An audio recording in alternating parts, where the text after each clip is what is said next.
नमस्कार, मैं आरबी सिंह यादव और आप देख रहे हैं मेरा YouTube channel RB Singh Yadav editor. आज हम राहुल गांधी की सक्रियता पर विचार करेंगे और बात करेंगे आपसे और उनके बारे में बताएंगे। राहुल गांधी जो संसद के पहले सत्र के बाद अचानक जो सक्रिय हुए हैं, उसको लेकर भारतीय जनता पार्टी और खासकर नरेंद्र मोदी बहुत चिंता में है।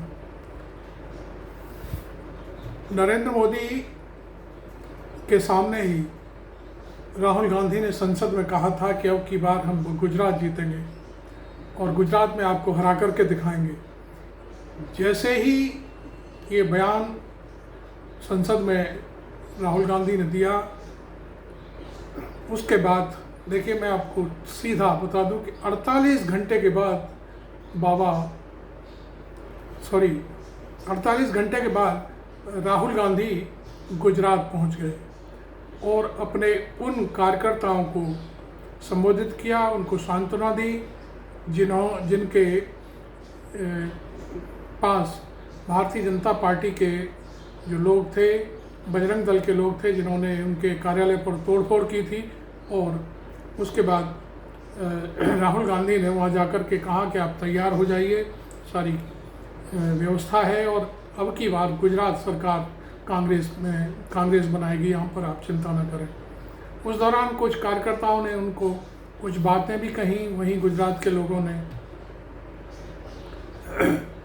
उन्होंने इस मामले में राहुल गांधी ने एक बयान भी दिया, अपने एक वीडियो बना करके जारी किया, जिसमें कहा कि एक कार्यकर्ता ने उनको घोड़े के दो पहलू बताए। एक घोड़ा ऐसा होता है जिसे रणभूमि के लिए जाता है, दूसरा घोड़ा एक जो बारात में दूल्हे को लेकर के जाता है। तो वहाँ पर उनका कहना था कि घोड़े का यूज आपकी पार्टी सही ढंग से नहीं कर पा रही है। तो ये वीडियो उन्होंने खुद ही राहुल गांधी ने जारी करके कहा है। दूसरी बात, नरेंद्र मोदी ने केवल हाथरस में जो कांड हुआ, हाथरस में जो 121 लोगों की मौत हुई, उस पर केवल वहाँ बयान दिया और श्रद्धांजलि अर्पित की, लेकिन खड़े होकर के वहाँ नरेंद्र मोदी ने या सदन के लोगों ने उन्हें श्रद्धांजलि नहीं दी। केवल दो शब्द कह कर के ही उस बात को वहीं ख़त्म कर दिया गया था। लेकिन 24 घंटे के भीतर राहुल गांधी अचानक ऐसे सक्रिय हुए कि सीधे हाथरस पहुँच गए। आपको मालूम है राहुल गांधी ने वहाँ से क्या संदेश दिया। वहाँ के जो उत्तर प्रदेश के चीफ मिनिस्टर हैं, उनको सीधा संदेश दिया, विनम्र विनती करते हुए कहा कि इनको तत्काल इस समय फौरी राहत की ज़रूरत है और जितनी ज़्यादा से ज़्यादा मिले वो भी बहुत ज़रूरी है।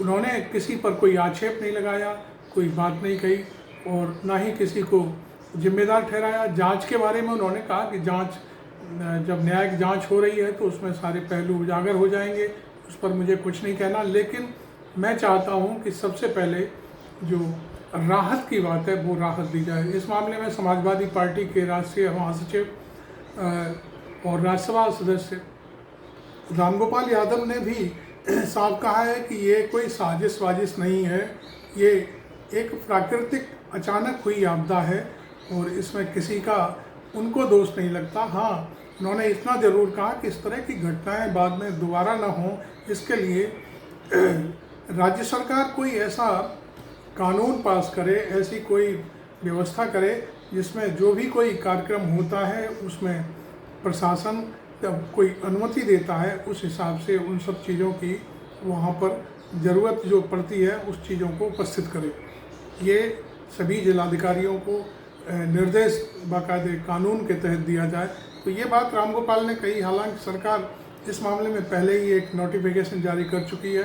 ये मैंने डिप्टी सीएम है कोई उत्तर प्रदेश सरकार के, शर्मा जी, उन्होंने ब्रजेश पाठक उन्होंने एक साथ किसी वीडियो में ये बात कही है कि सारे जिलाधिकारियों को निर्देश दे दिया गया है कि अब जब भी कभी कोई इस तरह के कार्यक्रम हो तो उन पर पूरी तरह से जिम्मेदारी के साथ सभी चीज़ें पूरी की जाएँ। तो ये तो रही बात मैं राहुल की सक्रियता की कि संसद में जैसे ही ये घटना की सूचना मिली, राहुल 24 घंटे के भीतर हाथरस पहुंच गए।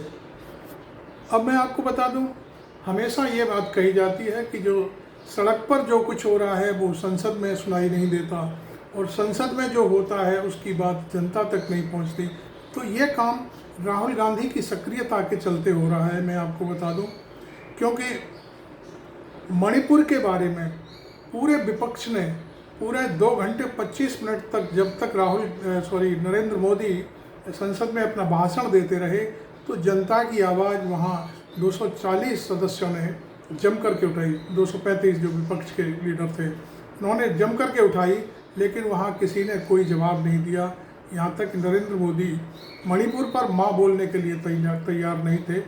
लेकिन राहुल गांधी अब 72 घंटे के अंदर, यानी कल फिर संसद का सत्र खत्म होने के बाद 24 घंटे में हाथरस पहुँचे, 48 घंटे में गुजरात पहुँचे, अब 72 घंटे के आसपास वो कल मणिपुर जा रहे हैं। ऐसा एक संदेश हमें कांग्रेस पार्टी की तरफ से प्राप्त हुआ है।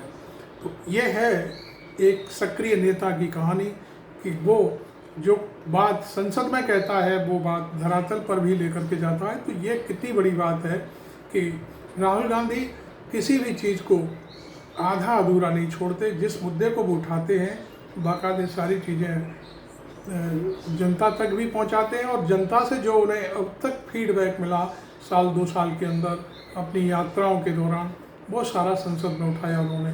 और उस सक्रियता को लेकर के मैं समझता हूँ नरेंद्र मोदी पर ज़बरदस्त उन्होंने संसद में हमला किया। लेकिन भारतीय जनता पार्टी और नरेंद्र मोदी दोनों मिलकर के उनका केवल एक बयान पकड़ कर बैठे हैं। उसमें भी उन्होंने हिंदुओं को कभी गाली नहीं दी।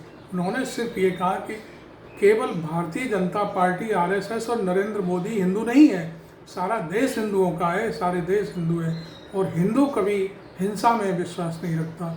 इसके लिए मैं आपको बता दूं, हिंदू महासभा के राष्ट्रीय महासचिव और परम श्रद्धेय हमारे जो जगत गुरु शंकराचार्य हैं, उनके बयान राहुल गांधी के पक्ष में आ चुके हैं।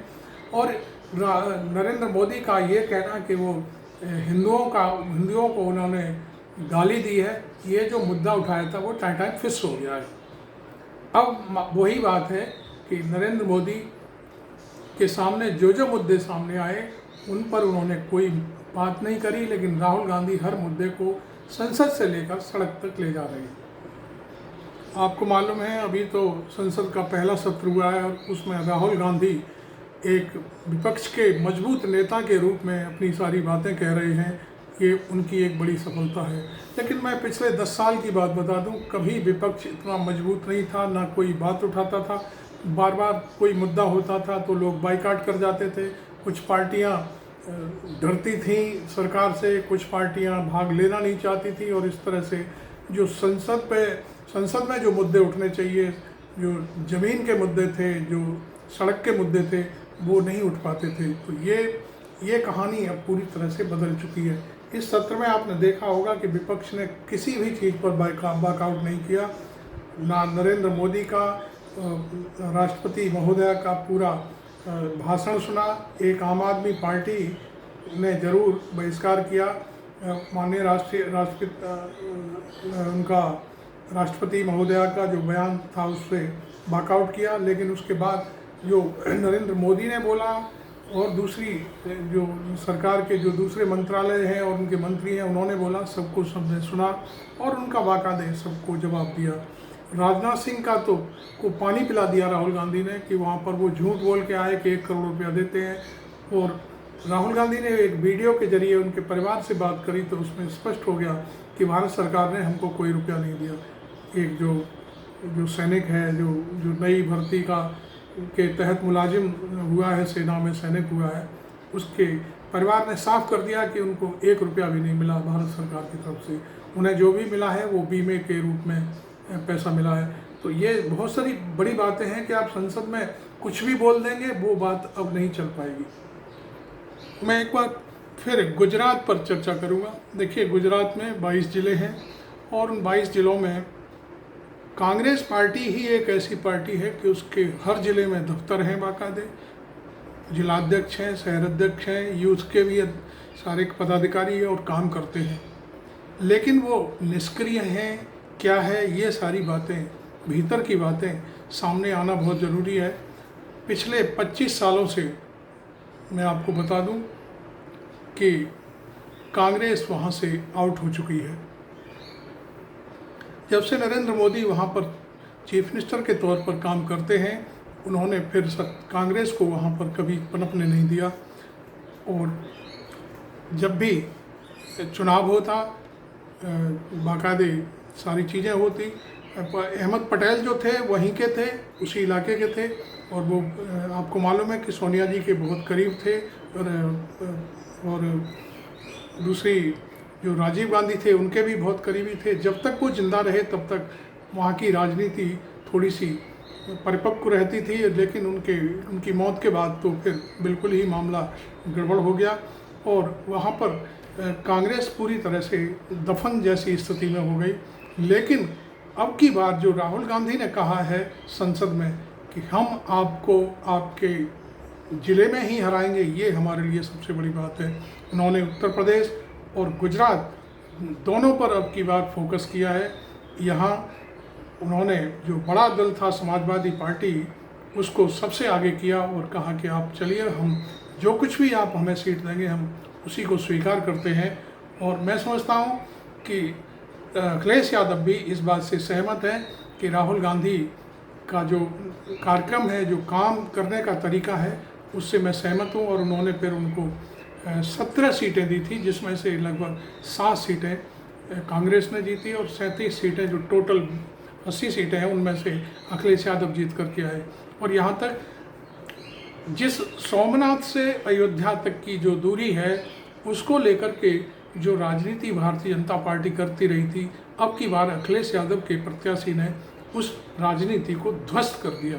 इस ध्वस्तीकरण से राहुल गांधी बहुत सहज तरीके से, बहुत ही कामयाबी के रूप में देखते हैं और अखिलेश यादव का अब वो साथ नहीं छोड़ना चाहते। मुझे जहाँ तक मेरा अपना सोचना है कि अब राहुल गांधी अखिलेश यादव को पूरे देश में उनके सहयोग से पूरे देश में चुनाव लड़ने की तैयारी करेंगे। और जहाँ तक ये काम ऐसा आसान हो गया कि राहुल गांधी अखिलेश यादव की जो आपसी बातचीत है वो एक धुरी में समायोजित हो गई, तो निश्चित तौर पर पूरे देश में, चूँकि अखिलेश यादव का तो मैं नहीं कह सकता, लेकिन मुलायम सिंह यादव जी ने जो वोट बैंक तैयार किया था पूरे देश में, वो तमाम सीटों पर, विधानसभा की तो मैं समझता हूँ 4 सीटें मध्य प्रदेश में जीते थे, 2-3-4 सीटें शायद महाराष्ट्र में भी मुलायम सिंह यादव के ज़माने में जीत हुई थी। कहीं आपका जो पश्चिम बंगाल है वहाँ भी शायद 1-8 सीट जीती थी। अब की बार जैसे टीएमसी को भदोही से टिकट दिया अखिलेश यादव ने टीएमसी के प्रत्याशी को, वो इस तरह की एक चीज़ें हैं जो मैं समझता हूँ कि यदि अखिलेश यादव कोई डिमांड करेंगे तो राहुल गांधी मना नहीं कर पाएंगे और उनके सहयोग से फिर वो पूरे देश में आंधी के रूप में काम करेंगे। अखिलेश और राहुल गांधी की चलेगी जब आंधी, इस तरह का कोई नारा गढ़ने की तैयारी चल रही है। पीछे पीछे क्या होना है। अब मैं आपको बता दूं कि कल शायद राहुल गांधी मणिपुर जाने वाले हैं और वहाँ पर जो विषम परिस्थितियाँ हैं उन पर बात करेंगे और अगला जो मानसून सत्र होगा संसद का, उसमें ये सारी बातें उठाई जाएंगी एक एक करके। और इसके लिए मैं समझता हूँ मोदी को बाकायदे घेरने की पूरी कोशिश होगी। तो आपने ये राहुल गांधी की सक्रियता पर और कई बातों पर मैंने जो चर्चा करी गुजरात को लेकर के, वो ये वीडियो कैसा लगा ज़रूर बताएं। आपने मेरा चैनल अभी तक सब्सक्राइब नहीं किया है तो ज़रूर कर लें और अच्छे अच्छे वीडियो लाने के लिए मैं आपसे वचनबद्ध हूँ कि मैं आपको अच्छे अच्छे वीडियो दिखाऊं। अब मेरा अगला वीडियो राधा स्वामी सत्संग सभा के जो कार्यक्रम है, जो खेती बाड़ी है उनकी, किस तरह से खेत होता है, कलेक्टिव फार्म हाउस के रूप में वहाँ काम होता है, धान के रूप में जो काम बुआई रुपाई इस समय चल रही है, उसका वीडियो मैं अभी अगला वीडियो आपके सामने पेश करूँगा। आप उसे, चूँकि लंबा वीडियो होगा, खेतों पर काम करते हुए तमाम महिला पुरुष एक साथ बड़े आनंद से, मौसम बहुत सुहाना और उसमें काम कर रहे हैं, वो वीडियो मैं अभी आपके सामने प्रस्तुत करूँगा। देखें तब तक। और इस वीडियो को आप लाइक करें, फॉलो करें मुझे। Thank you very much. मैं आरबी सिंह यादव।